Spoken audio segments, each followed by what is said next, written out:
experiencing endings in many of the stories in my life right now, and it's becoming a great teacher. I'm learning that you can't rush the process of change and of letting go.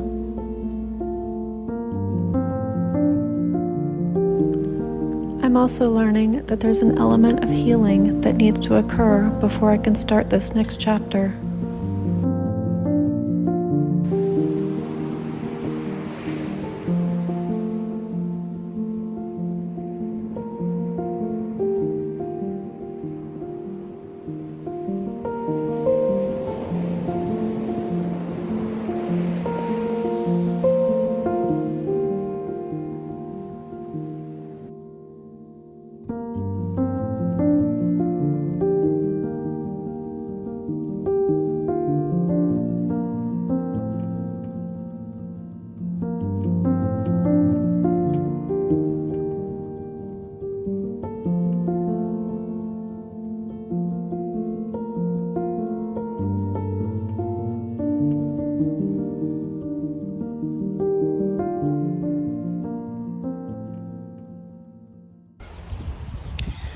So I came out to the beach today to get in touch with nature, kind of ground myself, and really start thinking about the next steps in my life. And as I've been thinking about it, I'm processing kind of where everything's at in the industry that I've worked in for 25 years. If you haven't watched my channel before, I have worked in the entertainment industry for 25 years. I've worked as a photographer, but kind of more like just in the photo industry. So everything from studio bookings to photo editing to photography, just kind of across the board in the industry. And so much has happened over the last few years with generative AI and how it's going to be affecting the field that I work in, that I'm really taking some time before I jump into my next thing to figure out where the industry's at and where I see it going. I want to be strategic about my next steps because I feel like every time I start to learn the new software that's coming out, like I'll be like, okay, well, I'm going to learn Midjourney, and then I'm going to learn Runway, and then I'm going to learn DALL-E, and then I'm going to learn, Gemini and ChatGPT, and I learn all of these, and they're all fun, and I enjoy working with them, and I enjoy them as great tools that kind of add on to the artwork that I'm doing and creating. But I'm also seeing, as things start to progress and as things start to innovate even further, like how many jobs are going to be automated out, and I want to make sure that my next step isn't into something like that. I don't pivot into something that's going to be automated out in 2 years or in a year. And things are happening so fast with this technology that I have no doubt that a lot of the jobs that currently exist will not exist in 2 years in the industry that I work in. I'm going to do a video probably in a couple of weeks about what's going on in the entertainment industry and where I see things going from kind of working inside it. But it's rough. It's like while I was at that job, I was kind of like in the forest looking at the trees.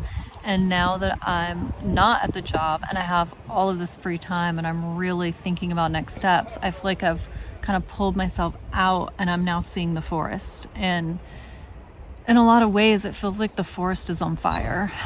Like, I've had time now to talk with friends that work in the industry and they're not working. Like, I have friends that are video editors that work on TV shows on a regular basis. They would be video editing for a TV show, and as soon as that one was over, they'd have the next one lined up and the next one lined up, and they're like, I haven't worked in a year and a half.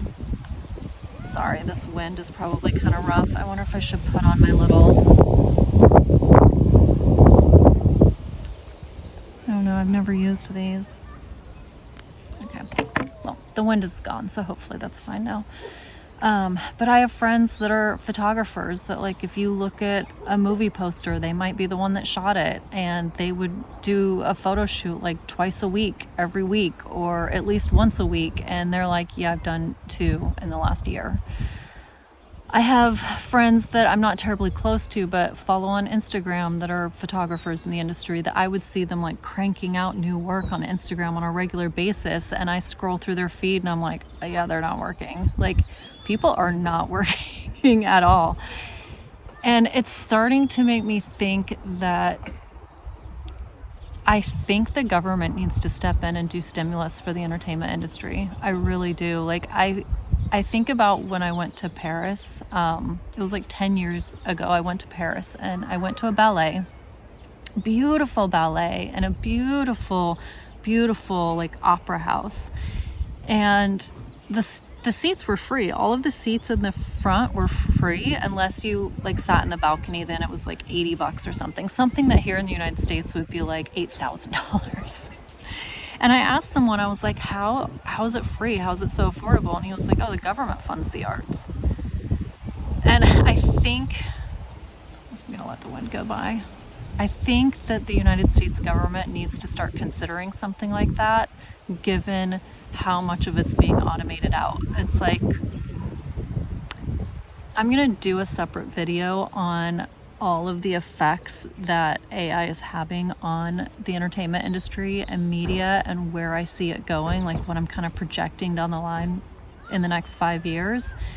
And I really think that there should be a case for people who are in entertainment that are currently already feeling the effects of automation, that there's some sort of stimulus.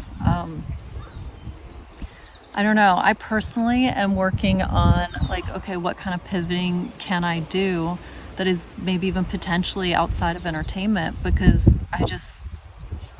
it's not looking good. So it's not looking good for the industry. It's challenging for the arts too. Like, I'm thinking about the thing that Adobe recently put out, where if you're working in the Adobe Cloud or storing any of your images in the Adobe Cloud, that you automatically give them permission to train their AIs on it. And that's concerning for people who are working on it professionally, because like, if you are, let's say you're working in a studio, that studio is not going to allow images from shows that have not yet been released, that have spoilers like from a TV show or a movie, be trained on by AI. And so I don't know how all of this is going to work. There's just so much going on with AI and automation, and I'm someone who enjoys working with the tools. Like, I am working with them, I'm learning them, I'm using them as tools, but it's also part of that process that it's really showing me that I need to be really strategic and really think about my next steps, because I can kind of see where things are going, and I can see how many of the different jobs are going to go away, how many of them are going to transform, how many of them are going to automate out. And it's a lot. Like,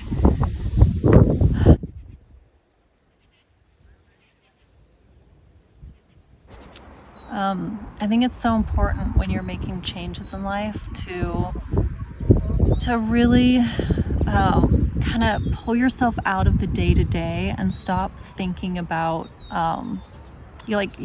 get myself away from the computer desk, get myself away from social media, get myself away from my friends who work in the industry, and like really look at the big picture. And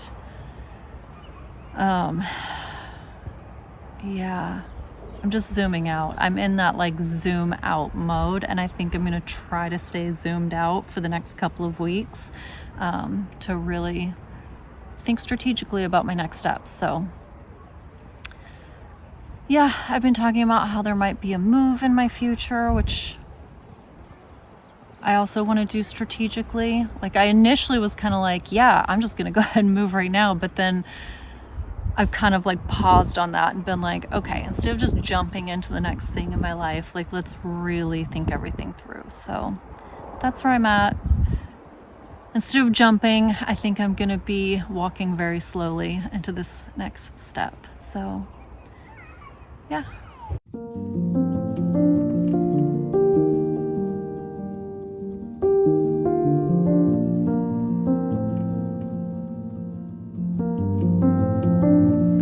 There's a quote by Eckhart Tolle that says, "Sometimes letting things go is an act of far greater power than hanging on." And I think this quote really sums up my life right now. I'm having to let go of the closest companion that I've had in my lifetime. I've had to let go of a job, and I'm watching the industry I've worked in for 25 years really struggle and maybe die out. And it's taking a lot of great strength to let go and move on to this next chapter.